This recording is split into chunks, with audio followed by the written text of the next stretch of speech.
Murder victims show evidence of having been partially devoured by their It murderer. has been established that persons who have recently died have been returning to life and committing acts of In murder. all cases, the killers are eating the flesh of the people they The murdered. ghoul can be killed by a shot in the head or a heavy blow to the skull.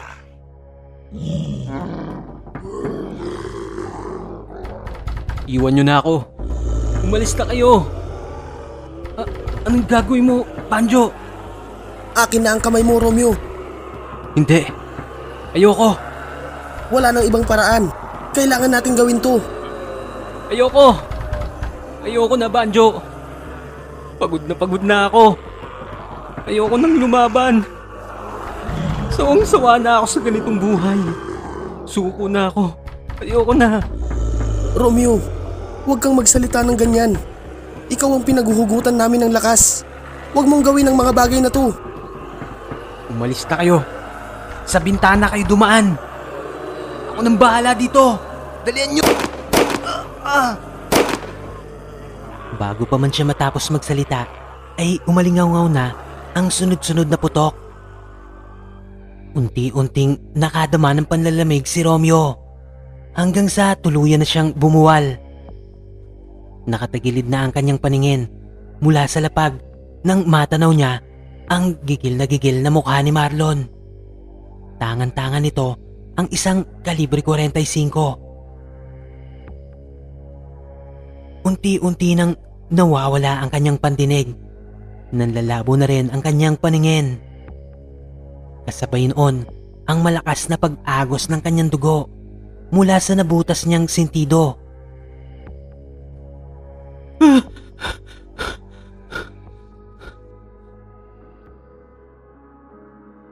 Napabalikwas ng bangon si Romeo habang naghahabol ng hininga.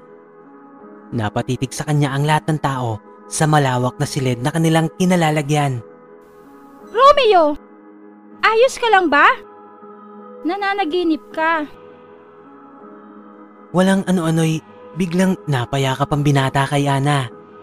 Nangingilid ang mga luha sa mga mata nito. Agad namang hinawi ni Marie ang kortinang nakapalibot sa higaan ni Romeo na nagsisilbing divider ng kanilang mga higaan upang hindi na sila pagtinginan ng iba pang naroroon. Romeo, okay ka lang ba? Anong napanaginipan mo? Ate Marie, ayoko na. Ayoko na ng ganitong buhay. Pagod na akong lumaban. Gusto ko nang sumuko. Ayoko na. Tuluyan na ngang umagos ang mga luhang kanina pang pinipigilan ni Romeo. Niyakap ni Marie ang umiiyak niyang bayaw. Romeo, nauunawaan kita. Minsan gusto ko na ding sumuko. Tinanggap ko na din na hindi na natin makikita ang kuya mo. Gusto ko na ding itigil ang laban na to pero hindi po pwede. Ayoko makita ng pamangkin mo na mahina ako. Wala na nga ang kanyang ama, pati ba naman ako ay mawawala pa din.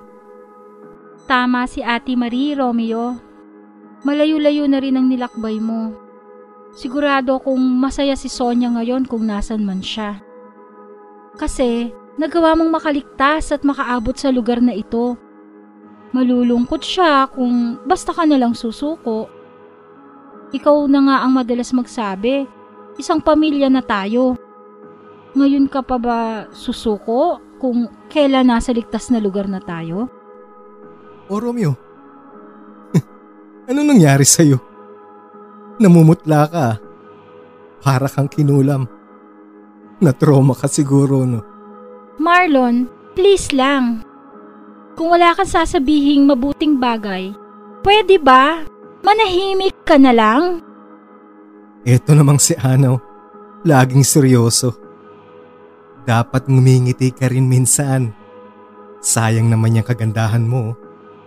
Sige ka, maaga kang tatanda niyan. Sino nga pala yung isang yun? Ayun o, yung laging nagmumukmok sa sulok. May saltik ba yun? Minsan nagsasalita mag-isa eh. Ang weird. Ano na naman ba to, Marlon? Wala ka na bang ibang matinong gagawin? O Banjo, yan ka na naman. Ang aga-agang init ng ulo mo. Relax lang bro. Sabay talikod papalayo ang pasipul-sipul pang si Marlon. Wari mo'y nangaasar pa. Payapang lumipas ang ilang araw, ngunit hindi pa rin matagpuan ang patient zero na si Mateo. Isang umaga, di sinasadyang marinig ni Marlon ang pagtatalo ng dalawang doktor na sila Alex at Ben. Nang mapadaan ito malapit sa opisina ng mga scientist. Nagtatalo ang dalawa sapagkat hindi pa rin sila makagawa ng antidote at hindi pa rin matagpuan si Mateo. Kaya't hindi pa rin humuhupa ang galit ni Dr. Ben sa kaibigan niyang si Dr. Alex. Ang kaibigan pa rin ang sinisisi niya sa lahat ng mga nangyayaring ito. Ngunit wala naman siyang magawa kundi ang tulungan itong makagawa ng paraan upang makalikha ng antivirus na tangi nilang pag-asa para mailigtas ang sangkatauhan. Ayon sa kanilang source ay nag-uumpisa nang umabot sa Europa ang virus. Handaman ng mga gobyerno sa mga bansang sakop nito ay pihadong mahihirapan silang pigilan ang pagkalat ng epidemya na ngayon ay naging pandemya na. Kahit ang mga eksperto sa nasabing lugar ay hindi pa rin nakakatuklas ng antivirus, kaya't nanganganib pa rin maubos ang lahi ng mga tao sa mundong ibabaw. Bingo. Sinasabi ko na nga ba eh. Sa una pa lang alam ko nang may mali dito. Kailangan yung pagbayaran ang mga katarantaduhan yung ito. Pasimpleng lumayo si Marlon sa lugar na yon habang may unti-unting nabubuong ideya sa isipan nito. Habang pabalik siya sa kanilang silid ay nasa lubong niya si Eugene na sakto namang kakalabas lang ng CR. Pre, pansin ko lagi kang nagmumukmuk ah. May problema ka ba? Wala. Huwag mo akong pakialamanan. Ganun ba? Sige. Sayang. May sasabihin pa naman ako sa'yo. May nalaman lang naman ako eh. Tungkol pa naman to sa virus. Tsaka kung paano to nagsimula. Anong nalaman? Anong alam mo sa mga nangyayaring ito? Huwag na lang. Kalimutan mo na yan. Sabi mo diba walang pakialamanan? Teka pre, sabihin mo kung anong nalalaman mo. Hindi nila sinasabi sa'yo no? Ang totoo niyan, ako ang pinuno sa sanktuaryong pinanggalingan namin. Iyang sila Romeo at Banjo. Huwag kang masyadong magdididikit dyan. Ipapahamak ka lang ng mga yan. Sila ang isa sa mga dahilan kung bakit napahamak ang mga taong nandun. Lalo na yang si Romeo na yan. Ang daming namatay sa mga kasamahan namin dahil pabida ang ugali niyan. Pare, diretsuhin mo na ako. Ano ba talagang nalalaman mo? Tatapatin na kita pre. Hindi ligtas ang lugar na ito. Anong ibig mong sabihin? Inakbayan ni Marlon si Eugene at naglaad sila patungo sa beranda ng gusali at doon ay nag-usap ang dalawa. Muling lumipas ang ilang araw, ngunit gaya ng dati ay hindi pa rin matagpuan ng mga sundalo ng Chronolab si Mateo. Isang araw, matapos nilang manangalian ay nagulat sila Romeo nang biglang tinawag ni Marlon ang atensyon ng mga kasamahan nila sa facility. Makinig kayong lahat. Kailangan na nating makaalis sa lugar na ito. Hindi tayo ligtas dito. Napatulala ang lahat sa sinabing iyon ni Marlon. Ano na naman bang kabulastugan yan, Marlon? Hindi kabulastugan to, Banjo. Wala ka kasing alam. Para sa kaalaman yung lahat, ang virus na sanhi ng paghihirap at paghihinagpis nating lahat, lalo na sa mga nawala ng mahal sa buhay, Ang virus na papatay sa ating lahat, ang may gawa ay ang Chronolab. Marlon, ano ba yung pinagsasabi mo? Nakikiusap ako. Huwag ka namang gumawa ng gulo dito. Wala ka kasing alam. Bakit hindi mo itanong kila Romeo ang katotohanan? Paniguradong alam nila ang lahat ng katotohanan ito. Marlon, huwag ka namang gumawa ng ganyang istorya. Tahimik at ligtas na tayo dito. Nakakakain tayo. At panatag tayong nakakatulog tuwing gabi sa lugar na to. Hindi na natin kailangang umalis dito. At isa pa, saan mo naman nakuha ang kwento na yan? Kwento? Romeo, ba't di ka makapagsalita? Hindi ka na makakapagkaila pa. Narinig ko ang usapan ng mga doktor sa laboratorio at may binanggit pa silang patient zero. Kaya siguro madalas na naalis itong si Marie at palagi kayong kausap ng mga doktor dahil kasabwat nila kayo. Marlon, mali ka nang iniisip. Hayaan mo muna ako magpaliwanag. Alam ko na ang lahat, Romeo. Huwag niyo na kaming gaguhin ng mga kasamahan natin dito. Hindi malayong pag-eksperimentohan niyo lang kami. Hindi totoo yan, Marlon. Kung gusto mo umalis, ikaw na lang mag-isa. Huwag mo na silang idamay pa. Oo, aalis ako mag-isa. Iyon ay kung walang sasama sa akin. Kayo, papayag ba kayong magpaiwan at maging eksperimento ng mga baliw na doktor dito? O sasama kayo sa akin? Para tayong baboy dito na pinapataba at sa bandang huli ay kakatayin din. Nagulat si Romeo at Banjo sapagkat halos karamihan ay gusto nang sumama kay Marlon. Ang tatlo nitong kasama, ang tatlong teenager na sila Allen, Roxanne at Kevin ay pumanig na rin kay Marlon. Ngunit ang ikinagulat nila ng gusto ay maging si Tatay Doming ay lumipat na rin sa tabi ni Marlon. Tay Doming, pati ba naman ikaw? Huwag mong sabihing sasama ka sa kanila. Lingid sa kanilang kaalaman ay isa-isa ng kinausap at binuyuhan ni Marlon ang kanilang mga kasama upang sumama ang mga ito sa kanya. Maging si Tatay Doming ay hindi nakaligtas sa malademonyong panunulsol ni Marlon. Pasensya na kayo, Romeo. Hindi ko na rin alam ang paniniwalaan ko. Bakit nagawa niyong paglihiman ako? Tay, hayaan niyo muna ako magpaliwanag.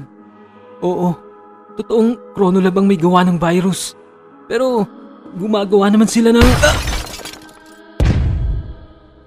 Hindi na natapos pa ni Romeo ang kanyang sinasabi sapagkat bahagyang naalog ang malaking gusali na iyon nang makarinig sila ng mga malalakas na pagsabog na nagmumula sa laboratorio ng Chronolab. Ano yun? Kayong lahat, magkubli kayo sa ilalim ng kama o kaya dyan sa lamesa. Baka biglang gumuho ang gusaling ito. Sumama kayong lahat sa akin. Aalis tayo sa impyernong lugar na ito. Akmang lalabas na si Marlon ng kanilang silid nang makarinig sila ng sunod-sunod na putok at pagpalahaw ng mga tao. Sumilip siya sa siwang ng pintuan.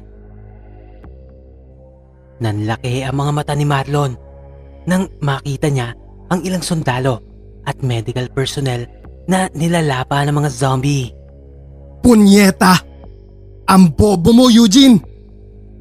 Natigalgalan si Marlon sa kanyang mga nasambit. Eugene? Anong ibig mo sabihin, Marlon? Napasulyap si Romeo sa siwang ng pintuan. Nanlaki ang kanyang mga mata sa nasaksihan. Agad siyang kumilos upang isara at ilak ang pintuan. Tulungan niyo ako. Lagyan natin ng harang ang pintuan. Madali kayo! Bakit? Anong nangyayari sa labas? Nakatakas na ang mga zombie at inaatake na nila ang mga tao sa labas. Tarantado ka, Marlon. Anong ginawa niyo ni Eugene? Teka, ano bang pinagsasabi niyo? Nakita ko lang naman si Eugene sa labas eh. Ang tanga eh. Tumatakbo tapos nadulas. Ayun, naabutan ng mga zombie. Malamang isa na siya sa mga yun. Oras na malaman kung kagagawan niyo to, humanda ka. Hindi magkanda-ugaga sa pagkataranta ang mga kalalakihan Habang ang mga kababaihan naman ay umiiyak na sa sobrang takot na baka makapasok ang mga halimaw sa loob ng kanilang kwarto. Tagumpay naman na naharangan nila Banjo at Romeo ang pintuan. Umaalingaw-ngaw pa rin ang mga putukan at hiyawan sa labas. Sinubukang maghanap ni Romeo ng malalabasan. Ngunit pagsilip niya sa bintana ay masyadong mataas ito upang talunin. Nasa ika-4 na palapag ang kinaroroonan ng kanilang quarantine facility. Wala silang mahagilap na lubid na pwedeng gamitin. Banjo, Romeo, ang mga kumot at kurtina. Madali kayo. Agad naman na nakuha ng dalawa ang paraan na naisip ng matanda. Mabilis nila itong kinuha at pinagdugtong-dugtong sa mga ito. Bawat segundo ay lubhang napakahalaga sapagkat parami ng parami ang zombie sa labas. Palakas ng palakas ang puwersang tumutulak sa pintuan ng silid mula sa mga halimaw na hayok na hayok at gutom na gutom sa karne ng tao. Maging sila Marlon ay tumulong na rin sa pagbubuhol ng mga kumot. Tagumpay naman nilang nagawa yon. Tinali nila sa isang haligi ang dulo ng kumot at iniladlad ang kabilang dulo sa bintana. Teka, ako munang unang bababa para may mag-alalay sa mga bababang kababaihan. Sigaw ni Marlon. Wala namang kumontra sa suhestyon niyang yun. Tagumpay siyang nakababa sa labas. Ganon din ang mga kababaihan at iba pa. Habang tumatagal ay palakas ng palakas ang kalabog na nagmumula sa labas ng pintuan. Wala nang hiyawan ang maririnig pa mula doon.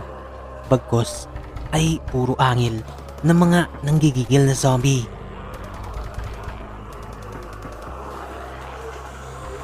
Banjo, mauna na kayo ni Tatay Doming. Bumaba na kayo, bilisan nyo. Kayong dalawa ni Tatay Doming ang mauna. Alam kong makirot pa yung sugat mo. Huwag ka nang kumontra pa. Wala nang nagawa pa si Romeo, kundi sundin si Banjo. Kaya't nagmamadali siyang bumaba. Nang nasa kalagitnaan na siya, ay biglang napatid ang kumot. Sa kabutihang palad ay naagapan niyo ni Banjo. Nahawakan niya pa ang pinagpatirang tela. Romeo, bilisan mo ang pagbaba. Hahawakan ko ang kumot. Nang mga sandaling iyon ay halos mabuksan na ng mga nagwawalang zombie ang pintuan. Konting tulak na lang at tuluyan ng mabubuwal ang mga kabinet at kamang iniharang nila. Tay Doming, ano yung ginagawa mo? Itigil mo yan, Tay. Huwag mong gawin yan. Nagulat si Banjo nang itali ng matanda ang naputol na tela sa kanyang katawan. Nahulaan niya na ang gagawin nito. Tay, pakiusap. Huwag mong gawin to. Makakaligtas tayo, Tay. Malapit nang makababa si Romeo. Paalam, Banjo. Pilitin niyong mabuhay. Huwag kayong susuko. Huwag kang mag-alala sa akin. Matanda na ako. Nagawa ko na ang mga gusto kong gawin sa buhay. Matapos sambitin ng matanda ang mga katagang iyon, ay agad nitong iniangat ang mga paa ni Banjo, dahilan upang mahulog na siya ng tuluyan sa bintana. Pilitin niyo mabuhay, mga anak. Huwag kayong mawawala ng pag-asa. Hindi kayo pababayaan ng Diyos. Kasunod noon ay mabilis na isinara ng matanda ang bintana. Ngunit bago yon ay nagpakawala muna ito ng isang napakatamis na ngiti. Ngiti na nagsasabing may pag-asa pa. Tay, hindi! Tay Doming, huwag mong gawin to! Pakiusap! Tay Doming!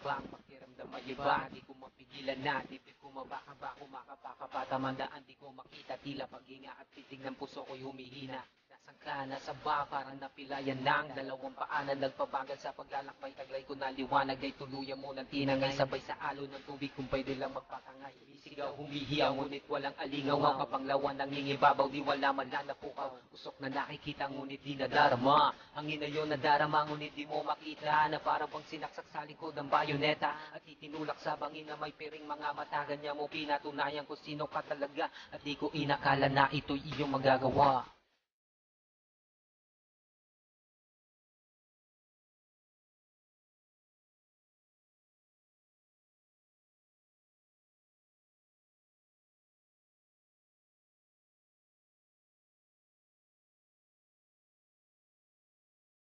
Tila ba, kiniba, di na ba maiiba, di na ba masasalbalak ng mga pasakit at balsa ng aking gamit sa gitnang karagatan, di wala nang makapitan, di alam ang tutunguhan. Bakit ba, bakit